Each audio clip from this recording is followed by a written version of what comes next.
Hello, BookTube. I needed to pick me up first thing this morning for what turned out to be a number of different reasons. I needed to pick me up first thing this morning. It was a beautiful, beautiful morning, cool and crisp, almost chilly. Uh, all the hot, humid air that we had that was washed out by a series of rainstorms. So we're in a little grace period here. So it was a beautiful morning. Bean was perfectly settled. So I did what I always do when I need to pick me up. I went to the Brattle Bookshop in Boston. I went to my home away from home, used bookstore in downtown Boston that I've been going to for a long, long time, and I really needed it. I just browsed. There's a sale lot right next to the store that's huge. It's a sprawling thousands and thousands of books for $1, $3, or $5. And I mostly spent my time out there just communing with the books. It really does lift my spirits. It always has in all kinds of environments, all kinds of moods. Uh, and it did today as well. And I came back with a pile of books that I want to show you. And they touch on a whole bunch of different BookTube related things. Like, for instance, Alice at Alice in the Giant Bookshelf, who died. A third my age. And she died. She was on my mind, naturally, going to the Brattle. She was on my mind. And she was on my mind last night a lot more, to the extent that I gave a large chunk of my reading night over to Agatha Christie, uh, who was an ongoing kind of hovering ghost on her channel in a hilarious kind of way. Uh, and so I had Agatha Christie in the back of my mind at the Brattle. It's an odd thing, but really popular things like Agatha Christie don't tend to be at the Brattle. Or they come and they go. You don't see them as often as you see less popular stuff. But I found one, and I of course grabbed it. I have almost no Agatha Christie in paperback, almost none. So I grabbed the movie cover version of Death on the Nile. Mainly because, well, I don't have a copy of this book, and I really, really enjoy it. But also, the movie cover version is really good. It's very tasteful. I mean, that could be the cover of a novel. You don't, if you didn't recognize the stars, that could be the cover of a novel. So, I will gladly reread this. Then I found something for Garb August, which is coming right up. We've got some major BookTube events in July. We've got Jane Austen July, which I'm going to make a video about as soon as I'm feeling completely even keeled with videos. I will make a video about Jane Austen July. But we've also got Rocket Summer, another Michael K. Vaughan event where we're reading vintage science fiction. And then in August, we have one of the greatest BookTube events of them all, Garb August, created by Ollie at Criminale, where we read garbage for the month of August. It's tremendous, tremendous fun. I believe I am a co-host again this year. And so I keep an eye out for trash. And those of you who are naive enough, sweet summer children enough to think, well, how would you know it's trash unless you read it? You can tell. We're talking about, for Garb August, we're talking about the kind of trash where you can tell. And I found one. I found one. This is by Andrew Sugar. I guess it's The Enforcer #2. I guess that's an ongoing character of his, The Enforcer. And the title of this one is Calling Dr. Kill. I don't know what's going on the cover there. I really don't. But I saw this and thought, right, my first thought was, well, that will do just fine for Garb August. And my second thought was, you probably wouldn't want to call someone named Dr. Kill, would you? I mean, the next ad in the Yellow Pages is Dr. Kildare, and he has an excellent reputation. Dr. Kill, that's not going to work out well for you. But I will see what happens here. I can't wait to get to it. I have a pile of Garb August stuff. Then I found a couple of books for Rocket Summer. Rocket Summer is classic science fiction, so anything earlier than 1970. 1970 is the cutoff point. And I found a few. I found Kate Wilhelm, for instance. I'm so accustomed to her as a towering figure later on in science fiction that I forget that, of course, she was earning, her grocery money by writing science fiction in the trenches. And I found a novel of hers, The Killer Thing. Which will be great. This is a tiny little thing. All these things came out, I think, in the 1960s. So, oh no, one of them did. One of them very much did. But this thing did. Uh, this is late 60s, I believe. Let's see. While I'm looking for the copyright information, we can be drowned out by a siren.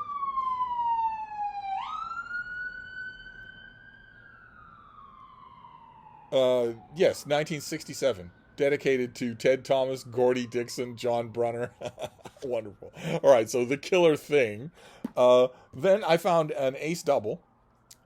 These are always fun. I found Keith Woodcott's The Ladder in the Sky. How's that for a cover? And then with these ace doubles, you flip them over and you get a different book. And this is Robert Moore Williams' The Darkness Before Tomorrow.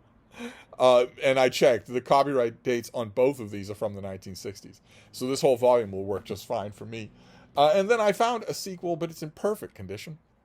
Even though this paperback is... oh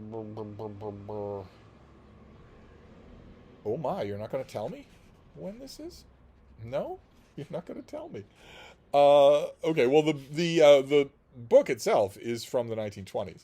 This paperback is obviously not from the 1920s. This is in beautiful condition. This is Radio Planet by Ralph Milne Farley.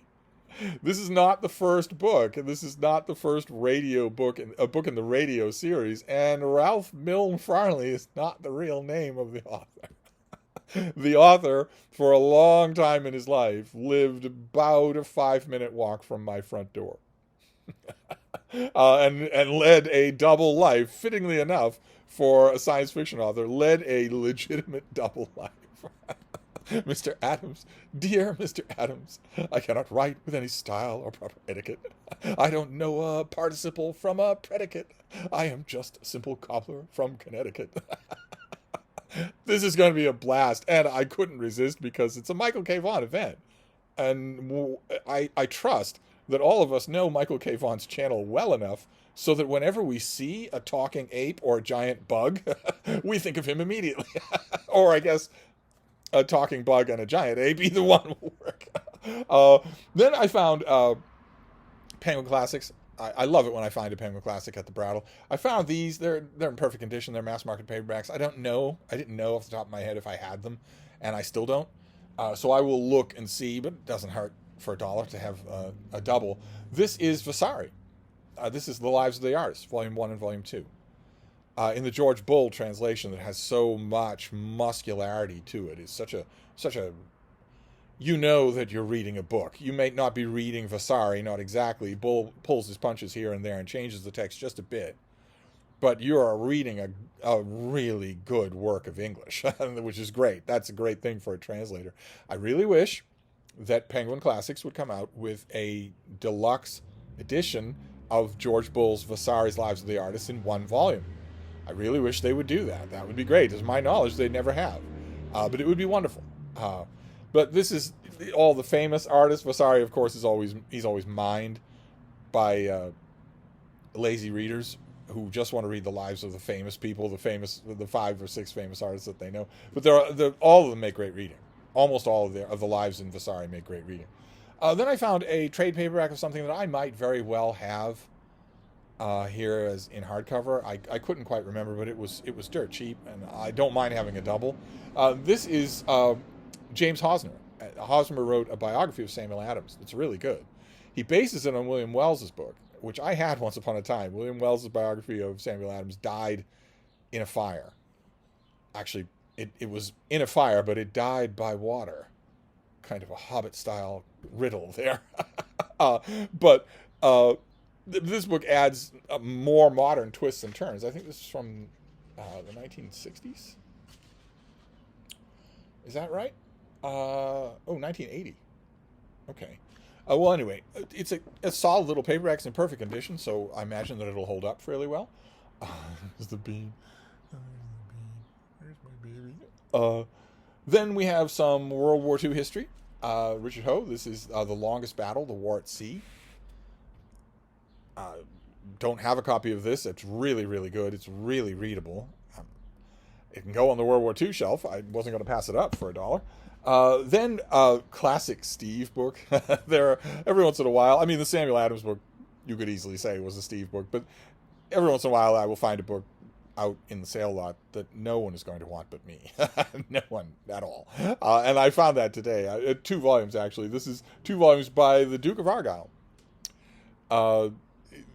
whose autobiography in 2 volumes I have and have read a couple of times. So I believe I have now more literature by the Duke of Argyll. Was a prolific writer, and I believe I have more of his personal writing than anyone else in the country now, because I found his 2-volume Passages from the Past. So there's volume 1, and there's volume 2.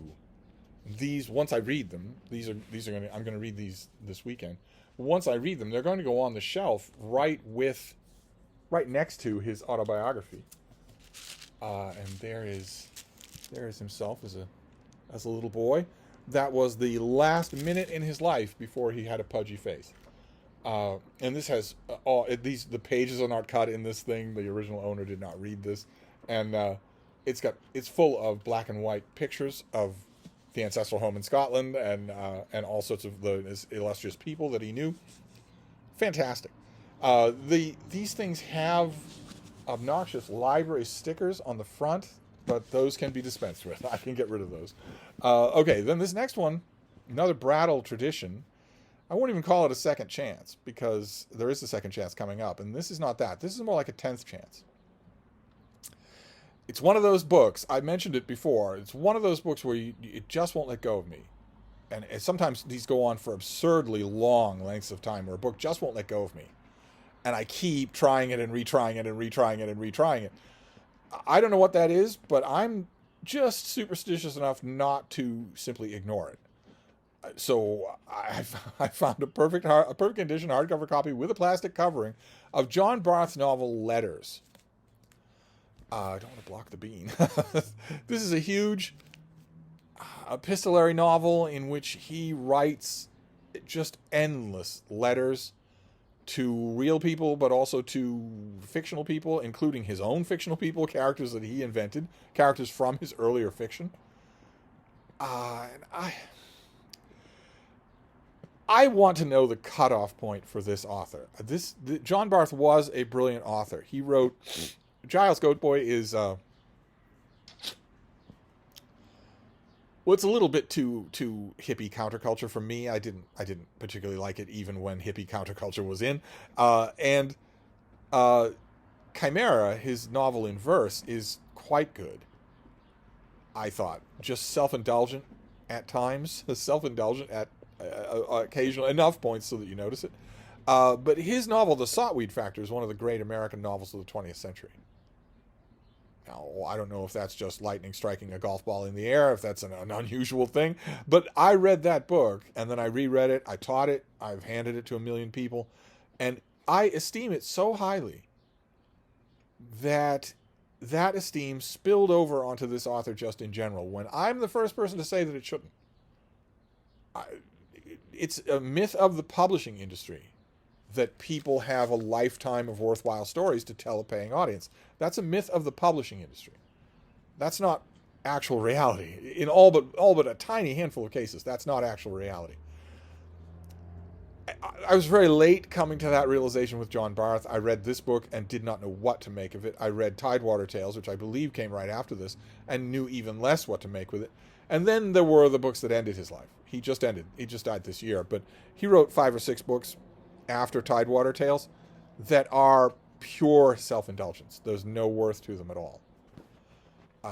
You know that you have outlived an editor who could tell you no, when your current editor allows you to bring a book to press with 3 exclamation points in the title. So I've wanted to know about John Barth. Well, if there was a wellspring of talent, if it wasn't all just in The Saltweed Factor, and it wasn't all in The Saltweed Factor. If it wasn't all in that book, then where did it stop? In authors like this, there will always be a point where it stops. And I think this book might be that point, and I wonder, I don't know, I'm trying to justify why this book won't let me go. All the later stuff that John Barth wrote, I let it go easily. No trouble at all. I don't feel like I'm missing anything? This always makes me feel like I'm missing a layer of estimation that is valid that I'm not giving it, and that drives me nuts. So, so I got this again. I got this again at the sale lot, and I will keep this copy. I will reread it this summer, and we will just see. Maybe I'm just destined to grapple with this thing forever. Then, speaking of rereading this summer, this next book is a second chance, but this is also a reread, obviously. but it comes a little bit. It's getting to me a little bit late. The timing is a little bit wrong. As those of you who are new to this channel might not know, every year I read the Homer's Iliad in June, and Homer's Odyssey in August, and I'm just wrapping up my June read through of the Iliad. So it's the worst possible time for me to be at the Brattle and find a translation of the Iliad. And this is one that I read, and I think I reviewed it, but I didn't think much of it, so I got rid of it. And I don't think I should have.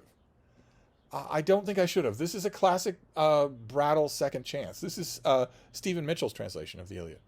And this rather lovely thing with the bright gold, the burnished shield, the deckled edges. And this was sent to a reviewer. It's got the review material in it. It wasn't me. It definitely wasn't me, because I don't leave my review material in a book when I get rid of it. But I didn't keep this, and I got it, and I had a wry smile on my face the whole time I was getting it back here, because I'm not going to read it until next year. I doubt that I'm going to read an Iliad at any other time than June, and this was not the Iliad that I picked this time around. The English language translation of the Iliad that I read was not this, so.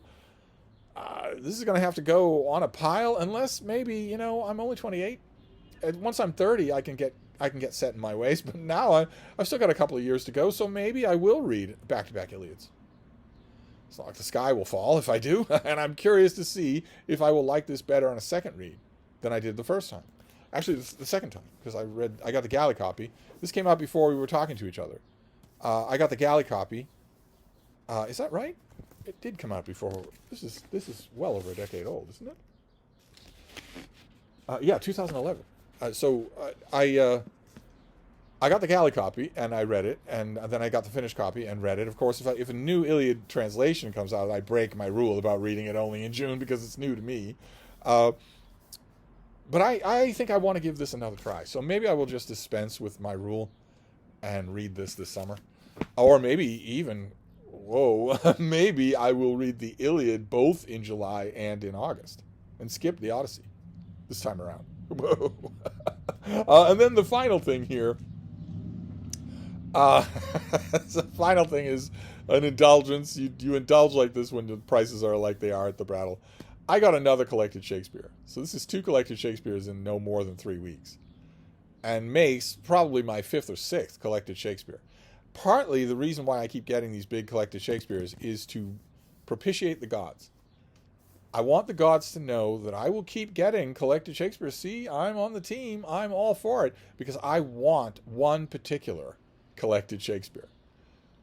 It's the one that Aaron Facer has. It's a big, fat trade paperback, and I want that, and I never see it. Never. So I keep getting complete Shakespeares, even though I don't need them. But this one was in perfect condition. Somebody put a dust jacket over it, and it's one that I've always wanted anyway. So I'm glad to have it. It's the complete works of Shakespeare, but it's illustrated by Rockwell Kent. Let me see if I can find. There aren't many Rockwell Kent illustrations, but they are interspersed throughout here. I don't think there's even one for every play. Pretty sure, if I remember correctly, there isn't one for every play. There's the one like for Richard III. See that? Rockwell. I have his Decameron and his Canterbury Tales, and I like him. I remember when he was the illustrator to have, when he was everything. And it's nice and big and well made. It's in perfect condition, same as the day it came out. Which was when?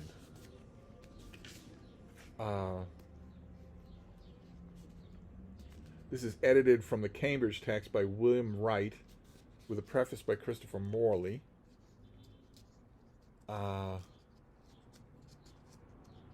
Boy, this is It's a little tough to do when you can't feel your fingers. 1936.